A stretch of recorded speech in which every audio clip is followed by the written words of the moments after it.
তুই জানলি কি রে জানলা তুই নিজে ভাই আমি সত্যি কথা বলছি দাদা আমি ওর কিছু জানি না দাদা খালি বোন জানি এটা জানি রহমানের বোন নাল্লা দিয়ে রহমানের বোন জানি এ ওর বিষয়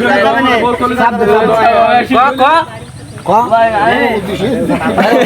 ওর ঠান্ডা ওরে আমি জানি না দাদা ওই জানি না খাই জানি না জানা দিও কিন্তু জানি না ওর আল্লাহ রে ওর আল্লাহ ঠিক আছে না না এই জানি না ওর তুই কলি কেন জান্নাতে নিচে তাই ও বোন জানি না মা কইছে হ্যাঁ তোর মা জানে বাসন নাই ও তোর মা জানে এই তোর মা জানে আসসালামু আলাইকুম রহমতুল্লাহ। যারা আমার ভিডিওটি দেখছেন একেবারে লাস্ট পর্যন্ত ভিডিওটি দেখলে আপনারা এই ভিডিও সম্পর্কে সব কিছু জানতে পারবেন। কেন এই ছেলেটাকে এভাবে মারপিট করা হচ্ছে, কেন এই ছেলেটার এই অবস্থা, কেন এত এলাকাবাসী এ জায়গায় ভিড় করেছে, একে কেন এত মার করা হচ্ছে, আপনারা এটা সব কিছু জানতে পারবেন ভিডিওটা যদি আপনারা লাস্ট পর্যন্ত শোনেন, এবং কাদের অপরাধ কাদের বিচার কেমন হচ্ছে এটা আপনারা জানতে পারবেন। তো এই ছেলেটা সম্পর্কে যদি বলি, ছেলেটার ঠিকানা হচ্ছে খুলনা জেলা বটিয়াঘাটা থানা কে বাইনতলা পোস্ট অফিস, গ্রাম হচ্ছে রামবাদপুর। তো এই ছেলেটা আরও ছোটোকাল থেকে চুরি করে, ওর বিভিন্ন চুরি করা পেশায় গ্রামবাসীরা আগে কয়েকবার ধরছে, কিন্তু সব থেকে এবার যে ধরাটা খেয়েছে ও সব থেকে মারাত্মক হচ্ছে আমাদের গ্রাম থেকে, হচ্ছে আমাদের গ্রাম চোরের গ্রাম, একই গ্রাম রামবাদপুর। তো এই গ্রাম থেকে এই চোরটাকে ধরার জন্য গ্রামবাসীরা অনেক কষ্ট ক্লাস করে একে ধরা হয়েছে। যারা এই ঠিকানা আমি বলেছি যারা চিনেন তারা অবশ্যই বাইনতলা, যারা চিনেন তারা অবশ্যই বটিয়াঘাটা মানে আপনার হচ্ছে গিয়ে ওই কাটাখালিও আপনারা চিনবেন। ওই কাটাখালি এই ছেলেটা গ্রামে থাকে না, কাটাখালি থাকে, ওই জায়গায় বাসা ভাড়া করে থাকে। ওই জায়গার থেকে ওর দুলোভাই আর ও দুইজনে মিলে ও কিন্তু এই সাইকেল চুরি করে নিজেদের গ্রাম থেকেই। তো আমাদের গ্রামে সদ্যই মানে 15 দিনের মধ্যে 20টি সাইকেল, তার বেশি 20-25টি সাইকেল চুরি হয়েছে গ্রাম থেকে। এমনকি এক বাড়ির থেকে 3-4 পর্যন্ত সাইকেল চুরি হয়েছে। আমাদের বাড়ির থেকে 3 চুরি হয়েছে, আমার আব্বুর 1 আপনার হচ্ছে গিয়ে আমার 2 ভাইয়ের 2টা চুরি হয়েছে, চাচতো ভাইয়ের। তো এভাবে গ্রামবাসীরা মানে অধৈর্য হয়ে পড়েছে, মানে প্রত্যেকটা রাত্রি 1-2 করে করে সাইকেল চুরি হচ্ছে। তো গ্রামবাসীরা ঘুম বাদ দিয়ে চোরকে ধরার জন্য বিভিন্ন পন্থা অবলম্বন করে, এক কথায় সে মানুষের হাতে ধরা পড়ে রাত 3টার দিকে। এরপরে গ্রামবাসীরা মারপিট করার পরে সে স্বীকার করা কি, তার তো স্বীকার অটোমেটিক আগের থেকে করাই আছে, সে যে চোর সকলে জানে। তো মারপিট করলে ভিয়া লজ্জা শরম কিচ্ছু নাই। তো একে মারপিট করার পরে সেই সাইকেল নিয়ে কী করিস, তো কাটাখালি বাইনতলা থেকে কাটাখালি যাইতে রেল রাস্তাটা পার হয়ে ওপার যায়, বাম হাতে একটা মুরব্বি সাদা দাড়িওয়ালা, অবশ্যই ছবিটা আমি ভিডিওর পরে দিয়ে দেওয়ার চেষ্টা করব।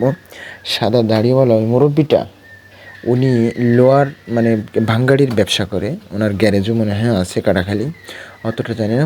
তবে ওনার সহযোগিতায় এই যে চুরি করেছে এটা একেবারে ক্লিয়ার। উনি জানে এই ছেলেটা চোর, যে মুরব্বিনার কাছ থেকে সাইকেল কিনেছে, উনি জানে এই ছেলেটা চোর, রাত্রিবেলায় চুরি করে নিয়ে রাত 12টা 1টা 2টা যে কোনো সময় উনি নিয়ে এসে মুরব্বির কাছে দেয়, মুরব্বি তাকে আশ্রয় দেয়, এবং মুরব্বি বাড়ির বারান্দায় একটা জায়গায় গোপনভাবে একটা গ্যারেজের মতন করছে, ওই জায়গায় সাইকেলের পার্টসপাতি খোলার প্রয়োজন হলে খোলে। এরপরে আপনার জানেন ফকিরাট চোরাই মার্কেট আছে, ওই জায়গায় নিয়ে যাইতে পারলেই তো কমপ্লিট। একটা সাইকেল যদি একটু পার্টসপাতি পাল্টায় কোনো মতে ফকিরাট নিয়ে যেতে পারলেই তো হয়ে যাচ্ছে। তো এই মুরব্বিও প্রথমত স্বীকার করছিল না যে আমি এই সাইকেলটা নিয়েছি, পরবর্তীতে মুরব্বির স্বীকার করতে বাধ্য হয়েছে, মুরব্বিও স্বীকার করেছে 15খান সাইকেল। ওই ছেলেটা এই চোরটার নাম হচ্ছে রানা, এর বাপের নাম হচ্ছে অতুল। তো এই অতুলের ছেলে রানা, সেও স্বীকার করেছে যে আমি 15টা সাইকেল এই মুরব্বির কাছে বিক্রি করেছি। তো এই মুরব্বির কাছে বিক্রি করা হয়েছে পার পিস মাত্র 500 টাকায়। 8,000 টাকার সাইকেল হলেও 500 টাকা, 10,000 টাকার সাইকেল হলেও 500 টাকায় সে মুরব্বির কাছে বিক্রি করছে। মোটামুটি ফকিরহাট থানার দারোগা সাহেব এসে বিচার করেছে। মানে আমরা শুরুর থেকে যারা ছিলাম আমাদের নামগুলো লিস্ট করছে, কাদের কাদের সাইকেল হারাইছে প্রমাণ সহ। এরপরে সাইকেল অনুযায়ী একটা অ্যামাউন্ট ধরা হয়েছে, যেমন যদি একজন বলে যে আমার সাইকেলটার দাম 5,000 টাকা ছিল অথবা 10,000 টাকা ছিল, তো সেইভাবে 10,000 টাকা তুমি কত আগে কিনছো, যদি 2 বছর আগে কেনো 3,000 টাকা পাবা। এইভাবে মানে অ্যামাউন্ট কমায় কমায় একটা লিস্টই করা হয়েছে, তাতে করে পরবর্তীতে যে গড়ে হিসাব করে দেখা গেছে 50,000 মতন টাকা আপনার এই জরিমানা মানে দিতে হবে। গ্রামবাসীরা সকলেই ছিল যাদের সাইকেল চুরি হয়েছে। তো এই মুরব্বিকে 50,000 টাকা জরিমানা করা হলো।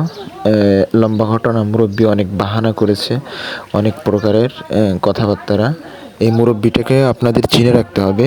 আমি মুরব্বির ছবিটা আপনাদের দেখাচ্ছি স্ক্রিনের পরে। আপনারা এই মুরব্বিটাকেও চিনে রাখেন যে উনি কোন পর্যায়ের মানুষ। মানে চোরকে উনি সহায়তা করেছে, মানে উনিও একটা চোর। যাই হোক, এই মুরব্বি সে 50,000 টাকা দিতে না পারায় 40,000 টাকা দিয়ে উনি মাপটাপ চাওয়ার পরে মোটামুটি আমাদের এলাকারবাসী ওনাকে 40,000 টাকা জরিমানায় মাপ করে দেওয়ার পরে আপনার দারোগা সাহেব ওই টাকাটা যার সাইকেল যেমন মানের ছিল সেইভাবে ভাগ করে দিছে গ্রামবাসীকে।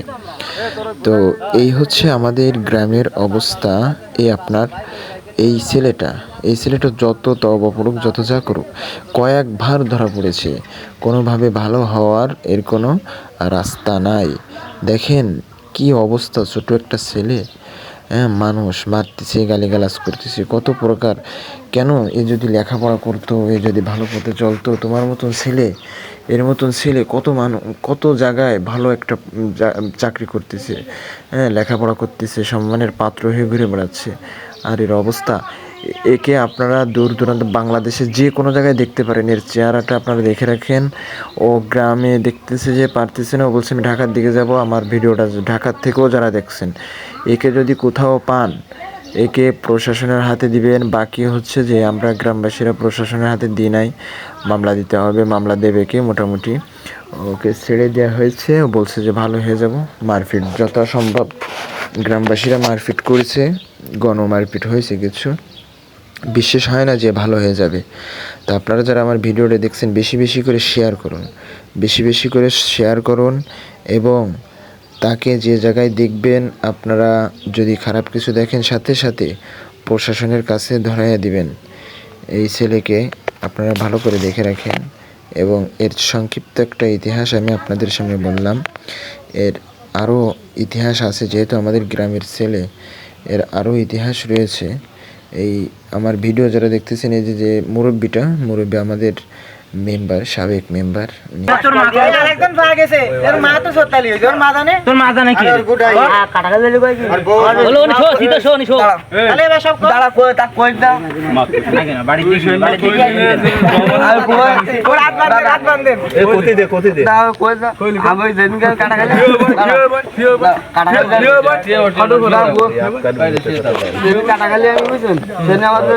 মা কইছে তাও বড় মান আছে, কইছে আমারে রহমানের ভোগে 3 দিন আগে নিশ্চিত কইসনি আমাকে ফোনে শুনি ও দিদা বলুন কই বগল বল বগল রেতে তুই একসাথে ছিল আগে মিথ্যা কথা বলি কেন?